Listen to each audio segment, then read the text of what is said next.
Good morning YouTube, Warbles on a lot here. Sunday morning and I'm just getting set up for the Outsiders and First Dog on the Moon. Should be a good program because this week Tony Abbott nearly took us to war against Indonesia because of his lack of tact. Time now for Outsiders. I'm Barry Cassidy and you're not. Thanks, Barry. And yes, it's time for Outsiders. Joining me this morning are Jane Caro, writer and commentator, Michael Gawenda, Senior Research Fellow from the Centre of Advanced Journalism at the University of Melbourne.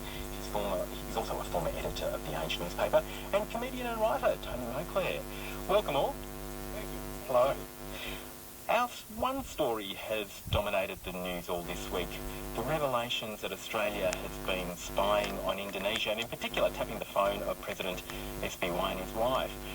Prime Minister Tony Abbott's refusal to apologise has enraged Indonesians and put a huge strain on the relationship.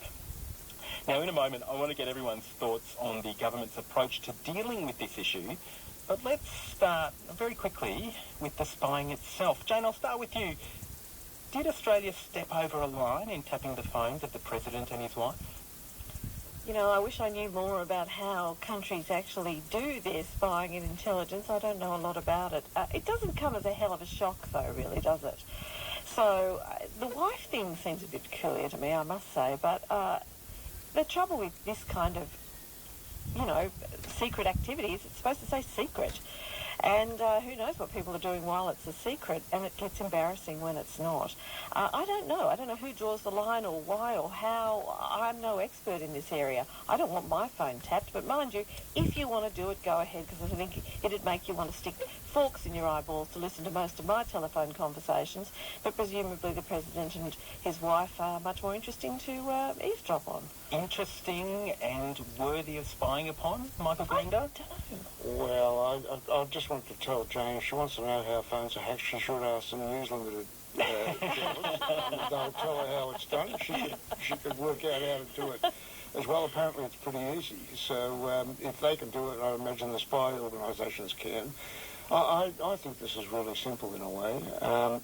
No one has explained to me the point of tapping the President's wife's phone, what they would try to get, what they could hope to get from tapping her phone. And it would seem to me that the spy agencies, whatever else they're doing, are doing stuff that they can't explain. They couldn't explain why they would do that. No one has given us an explanation of that. It's pretty simple to me. I mean, they've made a mistake or they've gone too far. And it would have been pretty simple to say so for Tony Abbott. Look, if this happened, he doesn't have to say it did. If this happened, it won't happen again. It's pretty simple to me. We'll come to that, whether he should apologise or not in a moment. Tony Moclair, look, this was all done back in 2009 in the context of the aftermath of terrorist attacks on various hotels in Jakarta. There was a real need to know what was going on. Is this justified? I think it is, completely. It's a standard industry procedure, if you want to call it that, in the world of espionage. They're our closest neighbour. There's at least 14 banned terrorist organisations operating out of the country, and we need to know exactly what's going on there. And of course you tap the wife's phone. She's quite possibly, as wives often are, the power behind the throne. A touchstone? Exactly. So no problem. I mean, you might have to wade through some boring conversations there, but it's worth it for the nugget of information, actionable intelligence that you would get. Well, let's now move on to how our Prime Minister has handled this issue. Here he is, speaking in Parliament last week. I want to make it absolutely crystal clear that Australia has deep respect for Indonesia, for its government and for its people. I regard President Yudhoyono as a good friend of Australia, indeed as one of the very best friends that we have anywhere in the world. That's why, Madam Speaker, I sincerely regret any embarrassment that recent media reports have caused him. Jane Caro, our Prime Minister, sincerely regrets. How would you characterise his response to this diplomatic crisis? Does he go far enough? Well, he doesn't apologise for anything, really, does he? He actually does a neat little flick pass onto the media. Apparently it's the media that's caused the embarrassment by reporting what the government has done and making it public, or may have done. As soon as somebody starts a sentence by saying, I want to make this crystal clear, I am ready for some really sophisticated obfuscation straight away. Because if you're actually going to make it crystal clear, you don't need to tell us that that's what you're about to do, because you'll do it. And that's the problem. There's a lot of words there. There's no actual substance. And I think, too, you get judged by your actions. That's how it is in life, not by what you say. Should he have said sorry, in your view? Well, Liberal governments have a lot of trouble with the word sorry, don't they? I seem to remember John Howard going through years and years of trying to say sorry and not being able to. And it seems Tony Abbott is affected a little bit by the same disease. I can't see any problem in saying,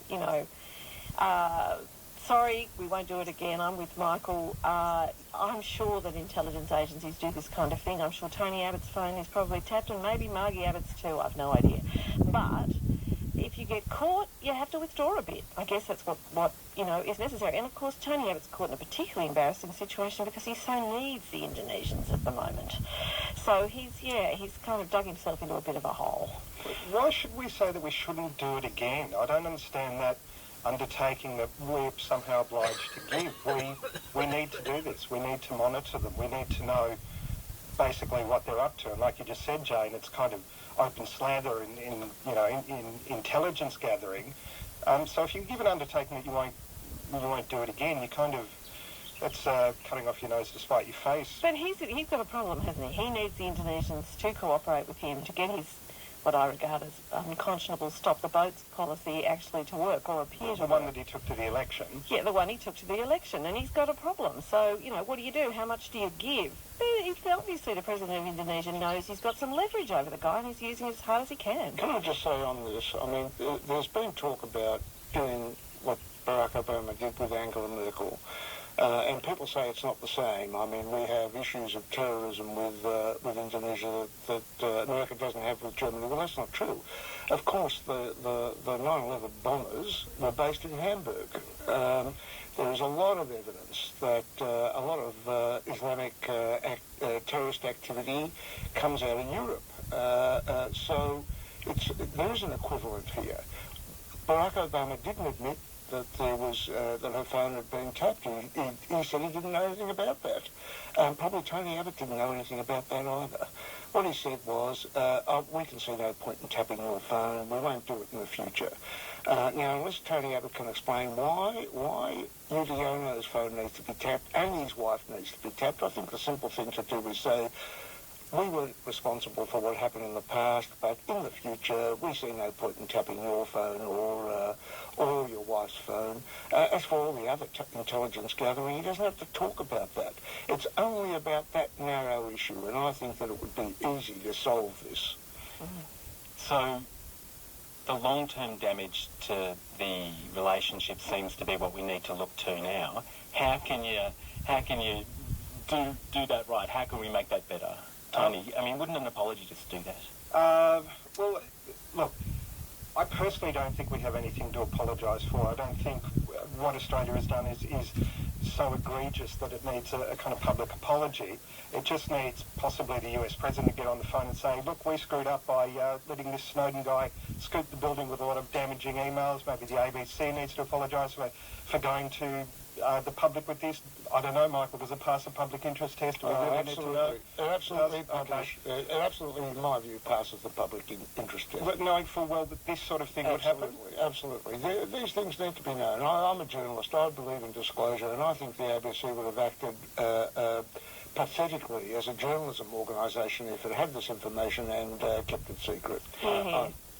Let's now just move on, because there are a few things we want to get to. Late last week, the Productivity Commission released a report on the impact of the ageing population. It called for the pension and superannuation ages to be raised to 70 years. The report also reveals the ageing population is a much bigger fiscal threat than previous Treasury reports have suggested. Here's the Commissioner, Productivity Commissioner Peter Harris. Back in 1909, when we started out a pension, there was a likely expectation for a person who retired then to live for about another 13 years. Now, a person born in 1986, just to make it a current example, can expect to be about 30 years outside paid employment, of which 4 might be in education, but 26, i.e. double that, in pretty healthy long-term retirement. Well, Michael Goenda, the most aged amongst us, how do you feel about being told you might have to work an extra 5 years? Well, the fact is that I wouldn't have to work another 5 years, because what we're talking about is people who are starting out their employment now. We're talking about going to 70 by 2060, by which time I'll be long gone and long have enjoyed my retirement at 65. If I want to. But you're okay with the idea? I think the idea is worth exploring. There's obviously a problem with an ageing population. The trouble is, can you guarantee, if you raise the retirement age to 70 and you say, as they do, that economic growth over the next few decades is going to slow, how are you going to guarantee employment? How are you going to be sure that people will be able to work past the age of 65? Because if they can't, what's going to happen to them is they can't retire. They'll go on unemployment benefits. So you really have to work out, well, what sort of future do we have economically? Can people get employment? Are employers going to employ older people, which they don't do now? It's all very well for media organisations, for instance, to say this is a good idea, let's explore it. But the fact is, newspapers at the moment and other media organisations are putting off old people and hiring young people who are cheaper to have. So we need a change in attitude. We need to know, where are the jobs going to come from? That's exactly right, Michael. I've actually got people that I know who are in their 50s, a lot of them women actually, with very little super, because of course the super, when it was designed, didn't take into account there were women in the population. And they are now being fired, a lot of them, over the age of 50 and 55. They're not eligible for the pension until, at the moment, 65, and they can't get re-employed in permanent occupations. The highest growing group of homeless, I believe, are women over 50. These are women who did what they were told. Stayed home, had kids, did the right thing. Didn't get an education, didn't get qualifications, because a man would look after them. And this is really scary. So, look, I understand the mathematical, rational logic behind saying we need to increase the retirement age. But Michael's absolutely right. The human dimension of this is, well, that's all very well, but what happens to those people? What if people get sick? A lot of people lose quite a lot of their health between 55 and 70, and if they're not sick enough for the invalid pension, which a lot of people are not, but they also are not quite well enough to be effective workers, where will they end up? This is something we really need to take seriously, the human dimension of it. The human dimension. Tony Moakley, does the younger generation, though, really want to be paying through the nose for the well-being of those further along the chronological train track? Well, I thought it was interesting that this was released the same week that the Rolling Stones announced they were touring again. So I'd like to urge anyone in their 70s to take them as an example. You don't have to get on the age pension. You can just form a band. And as an AFL fan, it does worry me, because I don't want, 65-year-old players out there. I think osteoporosis is going to have an impact on the quality of the game. The thing that I got about this was that using house equity to, offset the cost of aged care. So using the family home to subsidise the retirement home kind of thing. In an age when housing affordability has never been, let's say housing has never been more unattainable, I'm just worried about people in 50 years' time who are lifelong renters, who just don't have that equity to draw upon in their dotage. They probably will have superannuation, but as we get into a service economy, there's fewer people who will retire, let's say, with that massive nest egg at the end of their lives, and so that, I think, is going to be a problem downstream in 50 years' time. So it's about how we organise our labour market, our housing market, the whole kit and caboodle. Thank you all for coming in to join me on Sunday Extra this morning. Jane Caro, writer and commentator, comedian and writer Tony Moakley, and Michael Goenda, former editor of The Age and currently Senior Research Fellow at the Centre for Advanced Journalism at the University of Melbourne. Thank you all for joining me on Sunday Extra. Thanks for having us. Pleasure.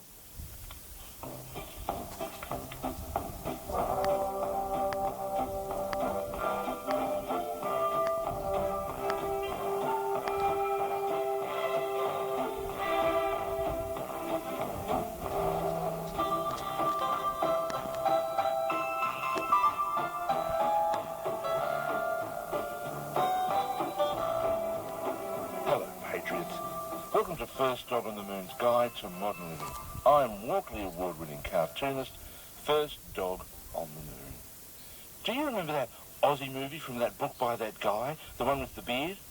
Because I remember, you know, all those kiddies go camping in the forest, and by the time they come back, an unnamed mystery Asian nation has invaded Australia and filled it with unnamed mystery Asian soldiers. But duh, it's obviously Indonesia.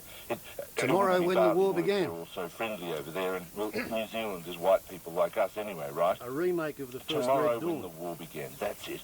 But seriously, are the Indonesians really going to invade? I mean, I would. Australia's awesome.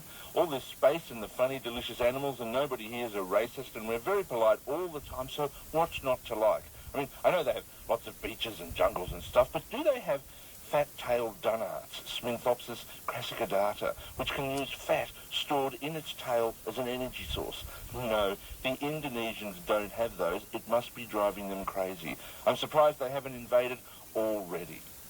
Tony has so clearly buggered it up. It's not like it's hard to say, sorry, Tony, you just put your lips together and blow. So, all right, you don't put your lips together, but it's not really that difficult.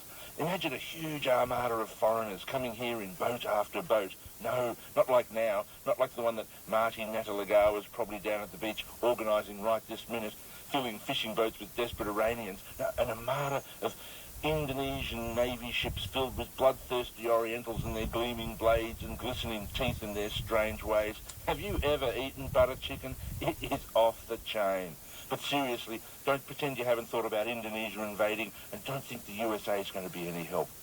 Imagine Indonesian tanks on the lawns of Parliament House, Duntroon a smoking ruin, Lucas Heights nuclear power station is blown to smithereens, and Cronulla's a post-nuclear wasteland. Not that you could tell the difference. And finally, Whyalla really is wiped off the map. Thank God someone got around to it. Have you ever been there? What a hole. You all knew it was going to happen eventually. Imagine the war. Our diggers would put up a good fight, of course, but they'd be outnumbered. It's not a movie. Everyone would die. Well, not quite everyone.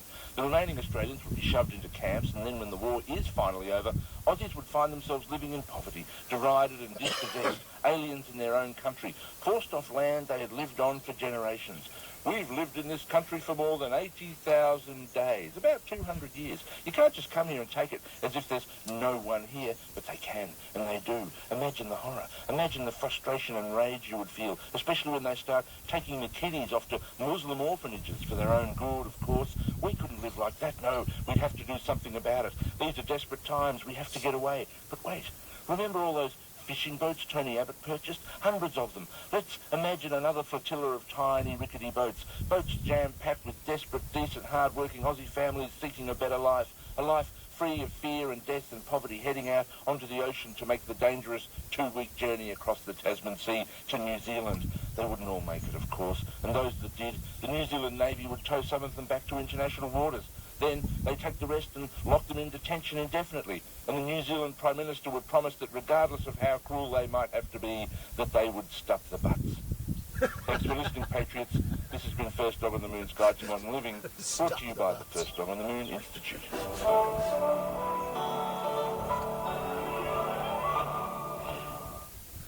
Okay, on the count of three, we will now sing the Australian Strategic Policy. Since 1945, it has been, for regional defence, 1, 2, 3.